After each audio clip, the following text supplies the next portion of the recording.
Changing the oil on any engine is probably one of the most critical routine tasks that you can perform that will ensure the continued operation of the motorcycle, car, truck, whatever it might be. As the oil ages, as the engine is run, it picks up impurities, carbon from the engine, other foreign matter, and basically the oil itself becomes quite diluted by fuel blowing by the rings and settling inside the crankcase.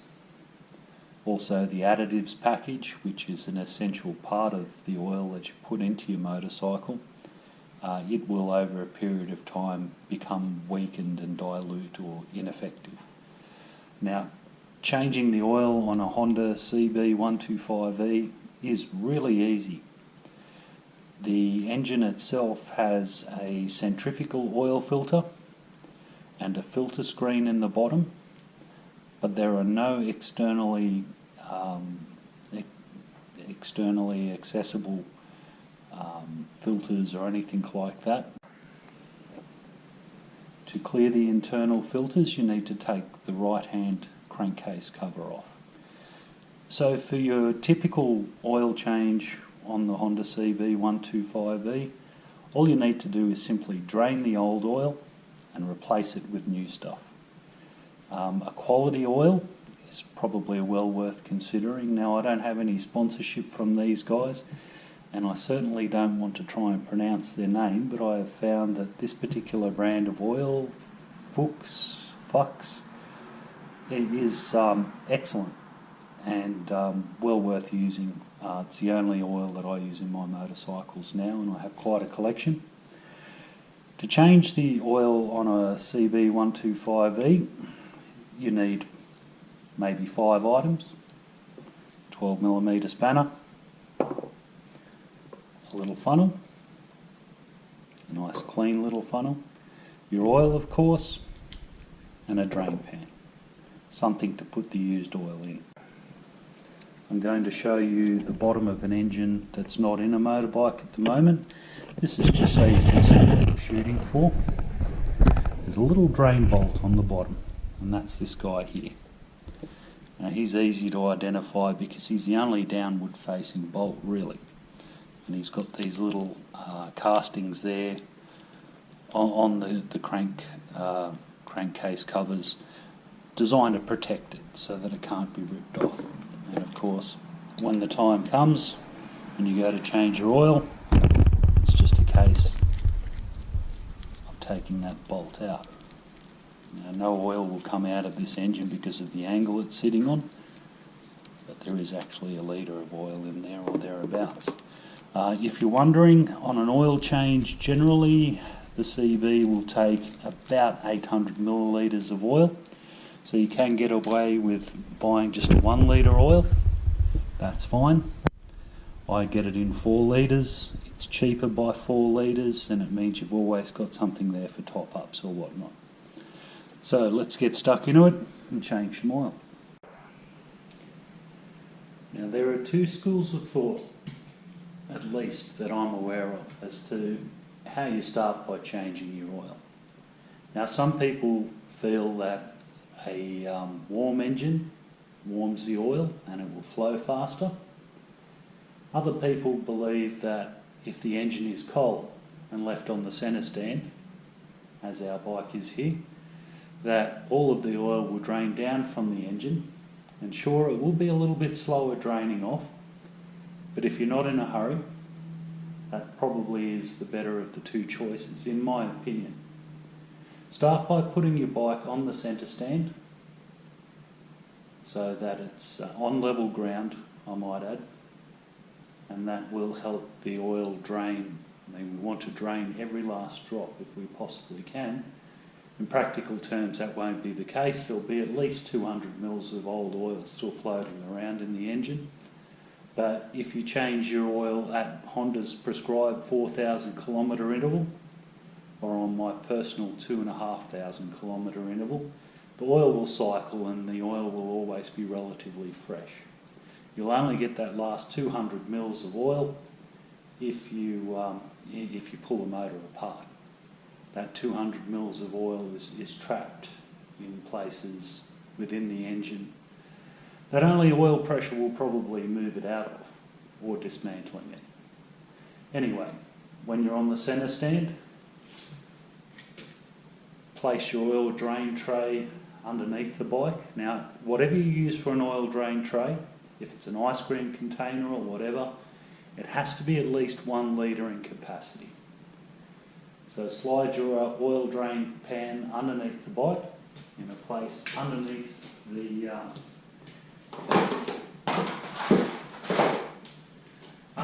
oil drain bolt. Now the oil drain bolt is most easily accessed from the left hand side of the engine, and you can see that here. That's the oil drain bolt. Now make sure that the area around the bolt is clean. Mine is relatively clean. If you've got big chunks of mud and garbage and road grime and all of that sort of stuff there, give the bike a wash, let it dry, and then come back and do this. Easy as that. Okay, so we need to take that out.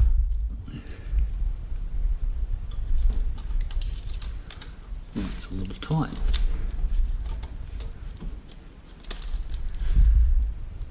Oh, got it. Now it's a normal bolt, so lefty loosey, righty tighty. And we just let that drain.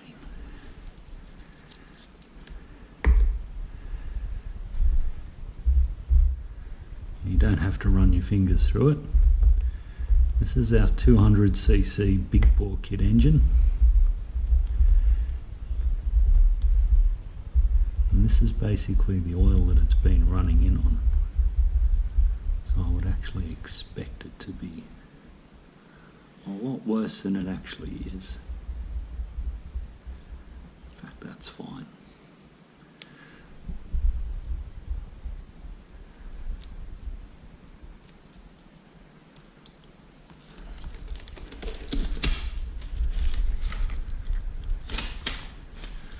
Now you just want to let that drain and do its thing.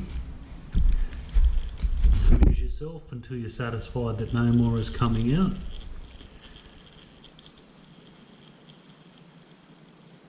And it will dribble for a while. Personally, I just like to amuse myself in other ways for 20 minutes or so while it does that. I'm not in a hurry, I just want to get the old oil out and then put the new one in. So we'll come back to this in 20 minutes. So 20 minutes has passed, and that's the oil has basically pretty much stopped flowing except for the occasional drip. So just give that, where the drain plug sits in, just give that a quick wipe to get rid of any excess.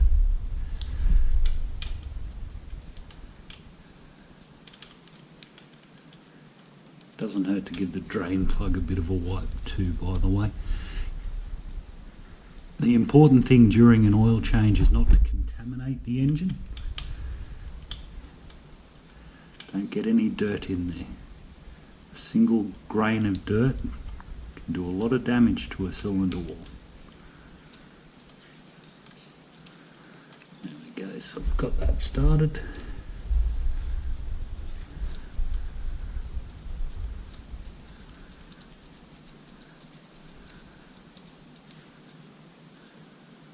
Slippery little thing.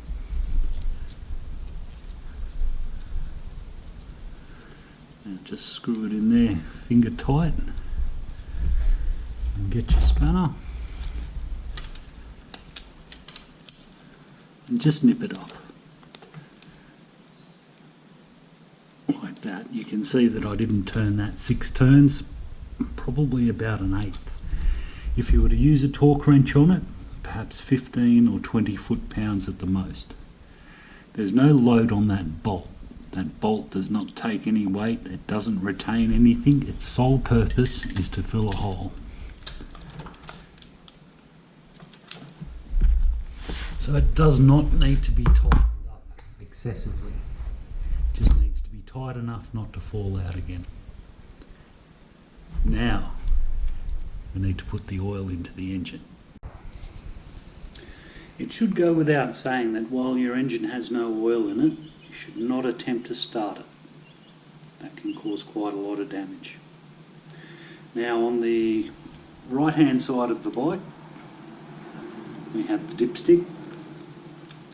We just need to clean up around the dipstick, make sure there's no dirt and foreign particles that can fall into the engine and cause damage. And we simply take it out.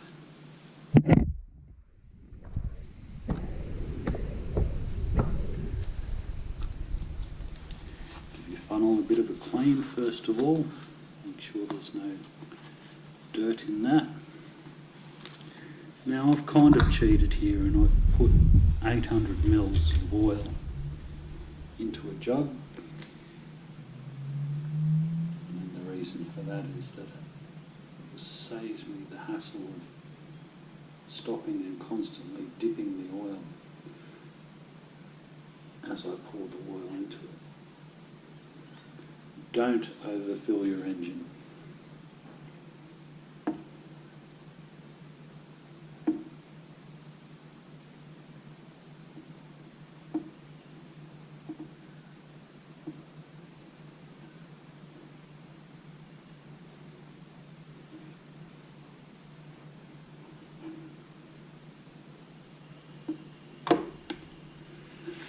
There's our 800 mils of oil.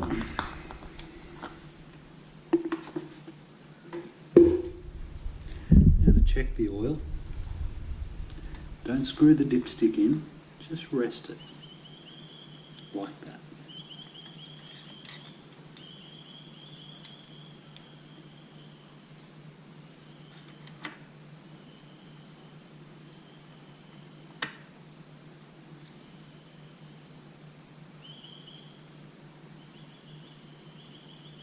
Okay.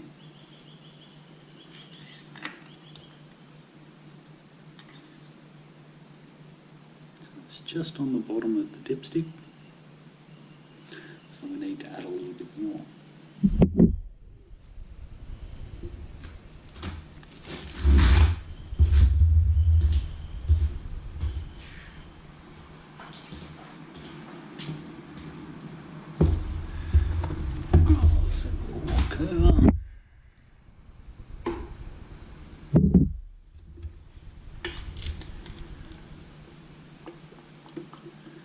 I do find pouring from a jug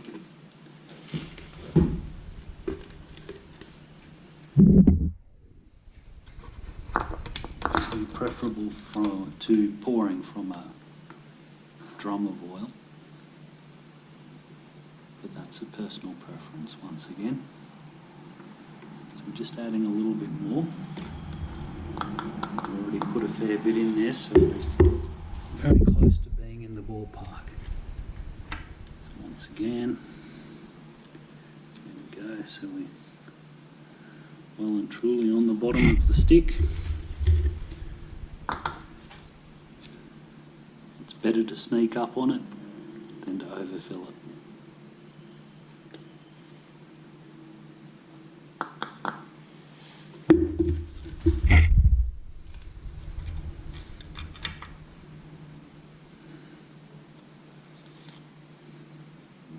So that's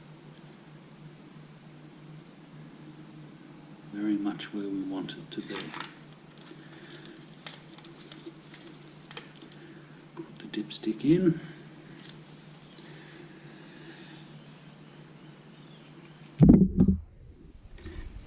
Okay.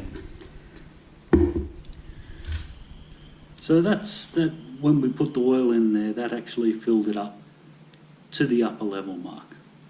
And we weren't far off the mark with our guesses there either, I might add.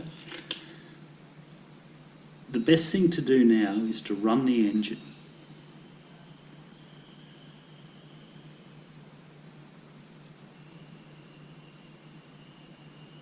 And then switch it off and dip it again, just to make sure that it's correct.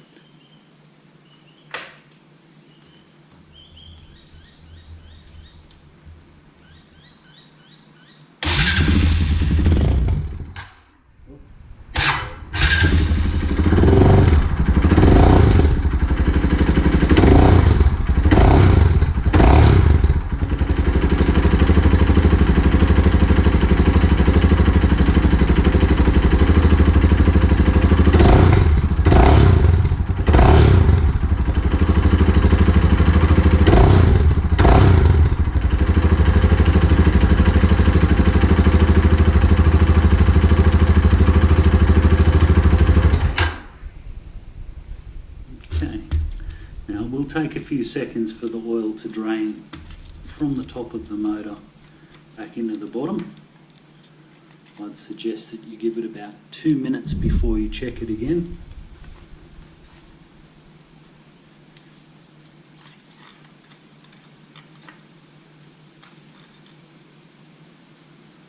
As you can see there, the dipstick is quite dry. That's because the oil is actually in the top end of the motor and slowly draining back down into it.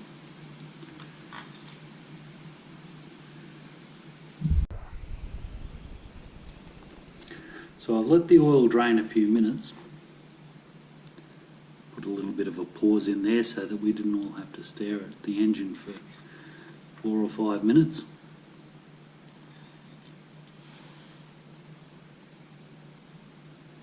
And we can just see there, it just needs a little bit more.